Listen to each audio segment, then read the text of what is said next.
Et salut, comment ça va la forme? Alors aujourd'hui, ce qu'on va faire, c'est travailler sur un exercice d'équation paramétrique. Du coup, c'est typiquement le genre d'exercice sur lequel tu pourrais avoir soit un examen oral où tu as 15 minutes pour le préparer, soit un examen écrit ou un test sur le sujet des équations paramétriques, tout simplement. Et du coup, c'est parti. Du coup, on va commencer par résoudre ça en x. Je te rappelle, le but des équations paramétriques, c'est de donner, comme n'importe quelle équation, que vos x. Et puis du coup, x, par exemple, si là je te fais, imaginons x égale m plus 3, et puis c'est le résultat après l'avoir résolu en entier, c'est dire que x, la solution de l'équation, c'est m plus 3. C'est-à-dire que pour n'importe quel m de moins l'infini à plus l'infini que toi tu vas me donner, ou que n'importe qui d'autre, tu vois, ou un générateur de nombres aléatoires ou quoi que ce soit, moi je vais dire, ok mec, tu m'as donné 7 comme m, moi je te dis que la réponse à l'équation, c'est que x égale m plus 3, c'est-à-dire 7 plus 3, c'est-à-dire 10, tu vois. Si m égale 7, x égale 7 plus 3 égale 10. Donc ça, c'est un exemple qui a absolument rien à voir avec l'exercice qu'on va faire aujourd'hui, mais en gros, c'est ça le délire. Si on doit exprimer x selon m, et comme ça, toi, pour n'importe quel m tu vas me donner, ou enfin ton pote, tu vois, moi je peux dire, ok, la réponse à l'équation du tout début qu'on avait, pour que du coup, tout ce que nous avons à gauche, on va faire comme ça, pour que tout ce que nous avons à gauche là, tu vois, et tout ce que nous avons à droite, soit en fait égal pour le m en question, et puis du coup, que tout fonctionne, tu vois. Que par exemple, on ait 8 égale 8, super.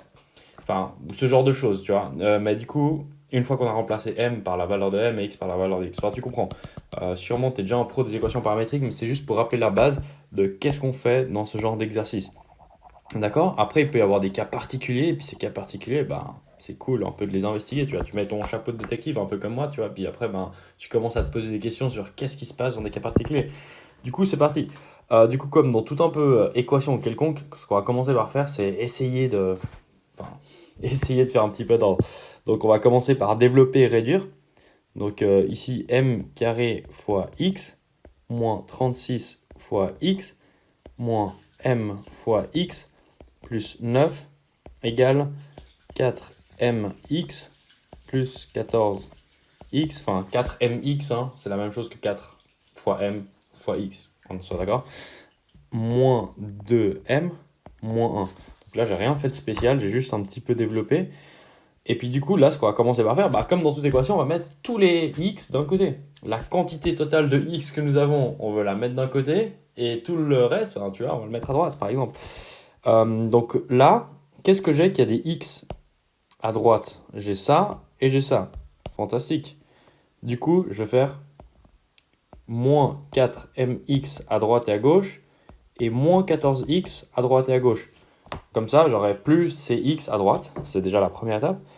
Ce qui veut dire que j'ai toujours m carré x moins 36x moins mx plus 9. Ce que j'avais avant, on n'a toujours pas changé. On est d'accord?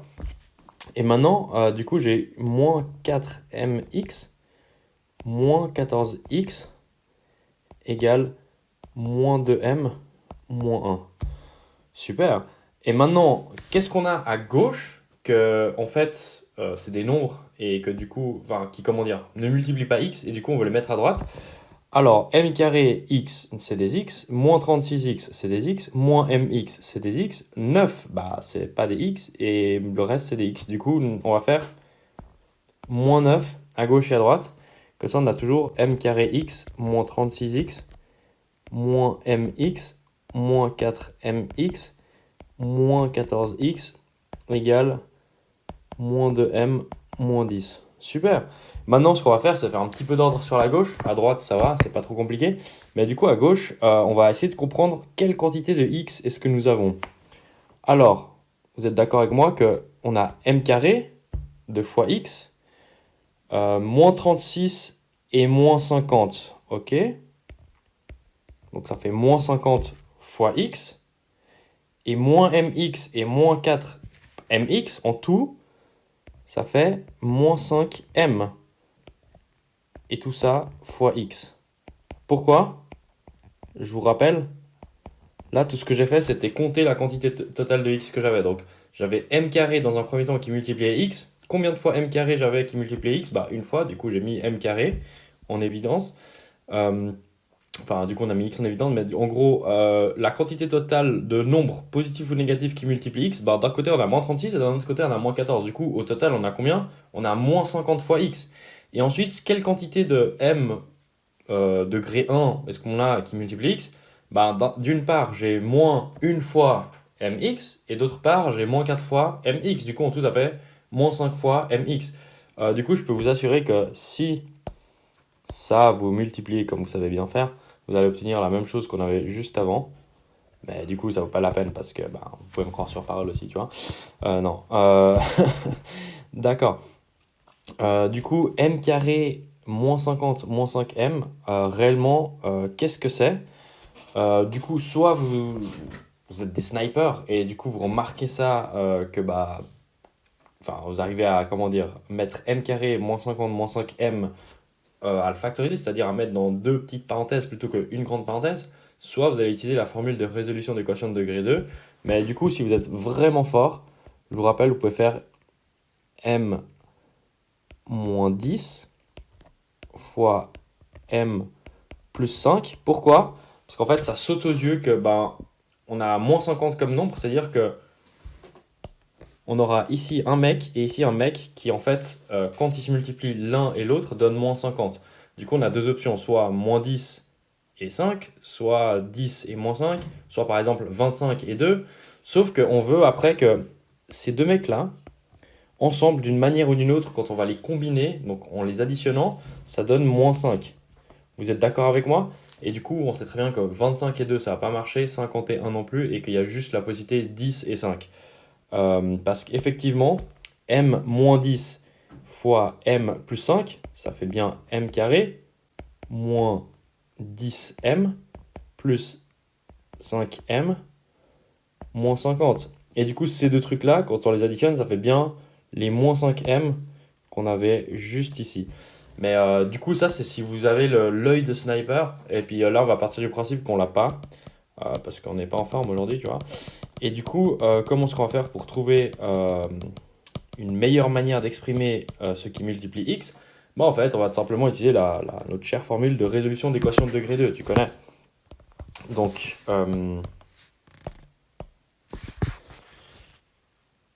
moins b plus ou moins b carré moins 4ac à la racine divisé par 2.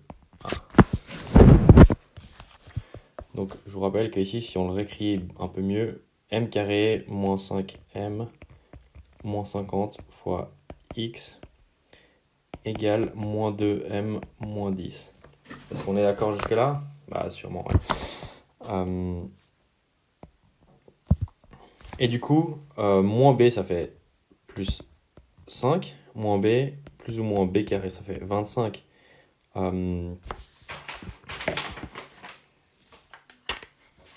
Je vais faire la calculette, si toi aussi t'en as une, bah... b carré moins 4 fois 1 fois moins 50, cela à la racine divisé par 2.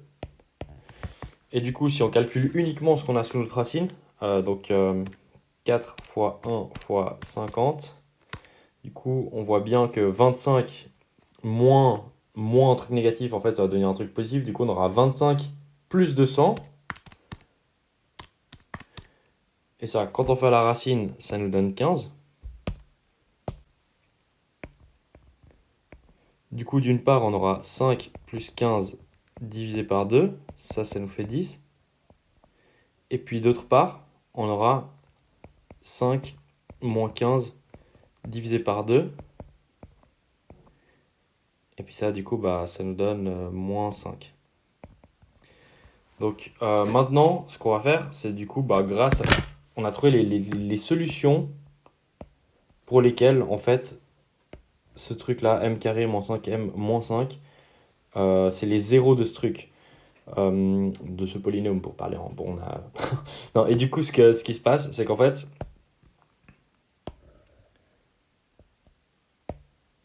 ce qui se passe, c'est qu'on va devoir écrire comme ça. M carré, pardon, pas M carré, juste M plus 5, c'est les zéros, je répète, fois M moins 10 fois x. Donc la même chose avant que quand on a réussi un peu à faire le sniper, mais là du coup on n'a pas réussi à faire le sniper, on n'avait pas d'inspiration, du coup on a utilisé la formule de résolution d'équation de degré 2. Et du coup les zéros sont, je répète, 10 et moins 5. Du coup vous vous dites là, bah, super. Et du coup, bah, quand on les écrit, ça veut dire que si je remplaçais m par moins 5, bah, ça ferait un 0. Et si je remplaçais m par 10, ça ferait l'autre 0. C'est pour ça qu'on écrit m plus 5 fois m moins 10. Et puis bah, en fait, on retombe sur la même chose qu'avant qu'on avait fait un peu le sniper. Du coup, on est content. Fantastique. Du coup, ça, on va s'en débarrasser, on n'en aura plus besoin. Enfin, très bien. Et du coup, à partir de là, on va devoir se poser la question suivante. Maintenant, vous êtes d'accord qu'en temps normal, quand on a une équation, imaginons on arrive à 17 fois x égale 12, on va se demander, ah, quelle est la solution de cette équation? Et puis du coup, bah, vu qu'on est des gens malins, puis qu'on sait qu'en divisant un nombre par exactement lui-même, ça nous donne une fois bah, du coup x. Du coup là, par exemple, on divise par 17 à gauche et à droite sur ce mini-exemple que je te fais juste pour qu'on comprenne un petit peu mieux.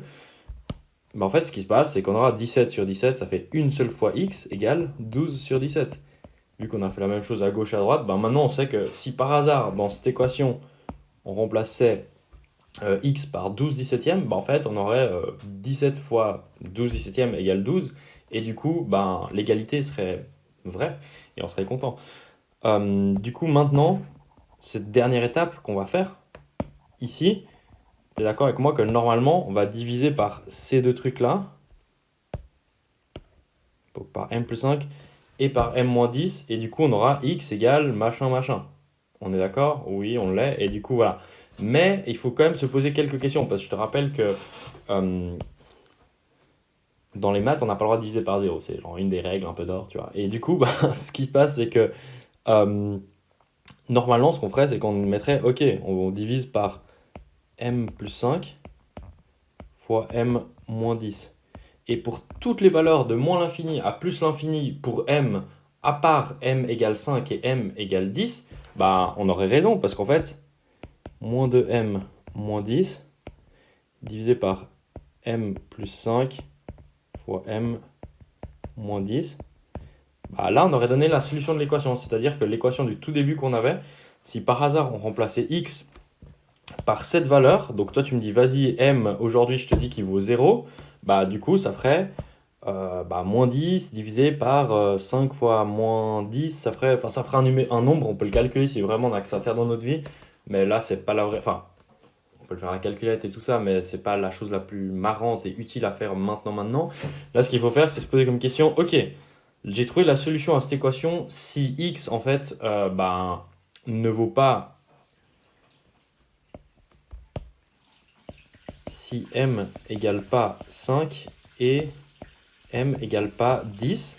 Là, on a la solution de l'équation. Mais qu'est-ce qui se passe si par hasard m égale 5 ou si m égale 10? Si m égale moins 5 ou m égale 10, pardon. Parce que tu as bien vu que si je remplace m par moins 5, il y aura ce mec qui, bah, du coup, cette parenthèse fera 0, et 0 fois quelque chose, bah, on aura peut-être un problème. Et là, pareil. Du coup, bah, comme on est dans le chapitre des équations paramétriques, ce qu'on va faire, c'est avant de diviser par ça, on doit inspecter les cas spéciaux, tu vois. C'est le moment tant attendu, tu mets ton chapeau de détective. Et puis du coup, ben, c'est là maintenant où en fait, ce qui va se faire, c'est avant de donner la solution générale, on va inspecter les deux cas particuliers.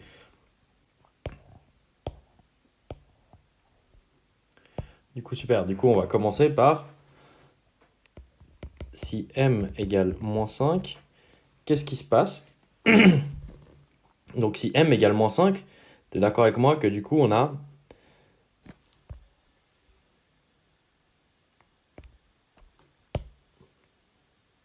moins 5 plus 5 fois moins 5 moins 10 fois x égale moins 2 fois moins 5 moins 10. Du coup, ça fait 0 fois un nombre fois x, ce qui en soi fait 0, on est d'accord? Et d'un autre côté, ça fait moins 2 fois moins 5 fois moins 10, ce qui fait bah, 0 aussi, tu vois. Moins 2 fois moins 5, ça fait 10, et 10 moins 10, ça fait 0. Du coup, en fait, on obtient 0 égale 0. Et ça, c'est toujours vrai, et du coup, bah, super. Si par hasard, en fait, m égale moins 5, la solution de l'équation, S égale R. Ça veut dire quoi? C'est-à-dire qu'en fait, tu peux me donner n'importe quel, pour la valeur particulière du paramètre, donc m égale moins 5, en fait, qu'est-ce qui se passe? Ben, n'importe quel x, en fait, va fonctionner. Pourquoi? Parce qu'en fait, on aura 0, 0, on aura 0 fois moins 15 fois x, ce qui fait tout le temps, pour n'importe quelle valeur de x, bah, ça va toujours faire 0 en fait. Et puis on aura de l'autre côté quelque chose qui ne dépend pas de x, parce qu'on aura moins 2 fois moins 5 fois, enfin moins 10, du coup ça fait aussi toujours 0. Et puis du coup, bah, en fait, on aura, tu peux me donner x égale 12, x égale 1000, x égale, pour n'importe quel x, pour la valeur particulière de m égale moins 5, bah en fait, ça va toujours marcher. Et du coup, c'est pour ça que pour la valeur particulière de si m égale moins 5, en fait, la solution égale r, c'est-à-dire que toutes les valeurs de x bah, sont des solutions de l'équation du début. D'accord? Et maintenant, ce qu'on va se poser comme question, c'est si m égale 10, qu'est-ce qui se passe? Du coup, si je remplace m par 10 dans cette équation-là, hein,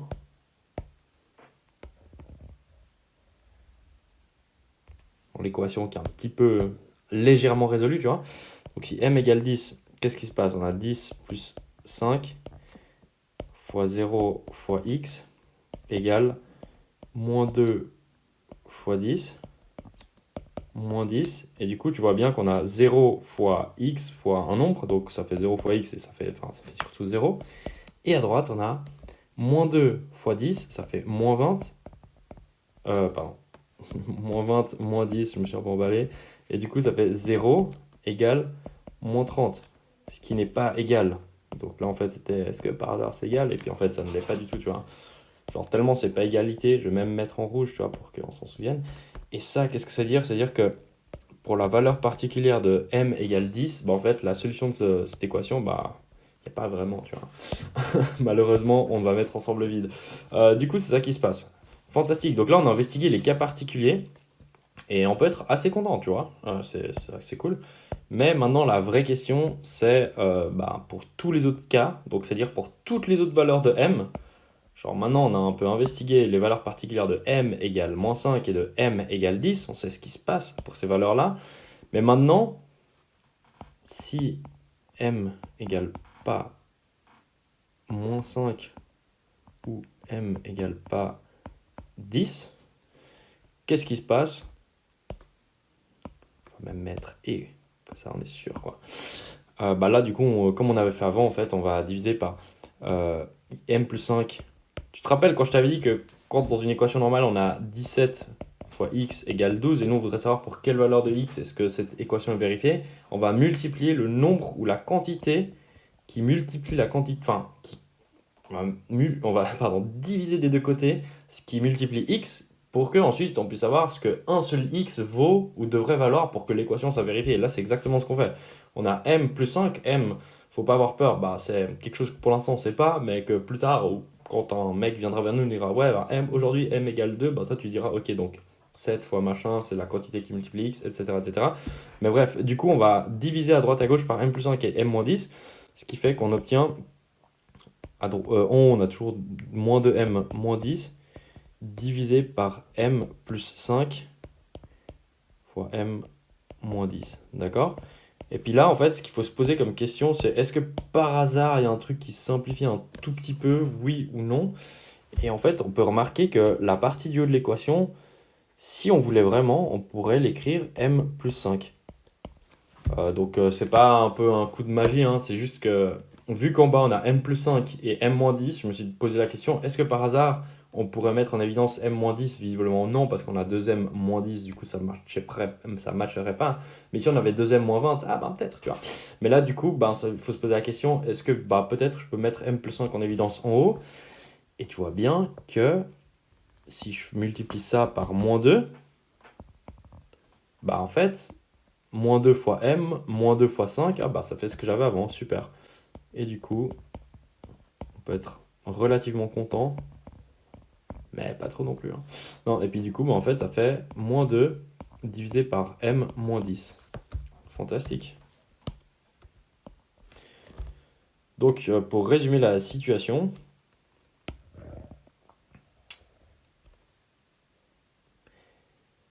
qu'est-ce qui se passe lorsque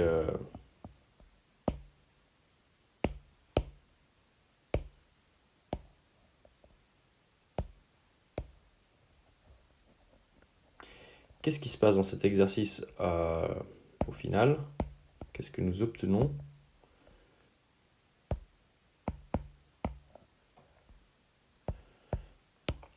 Et bien voilà.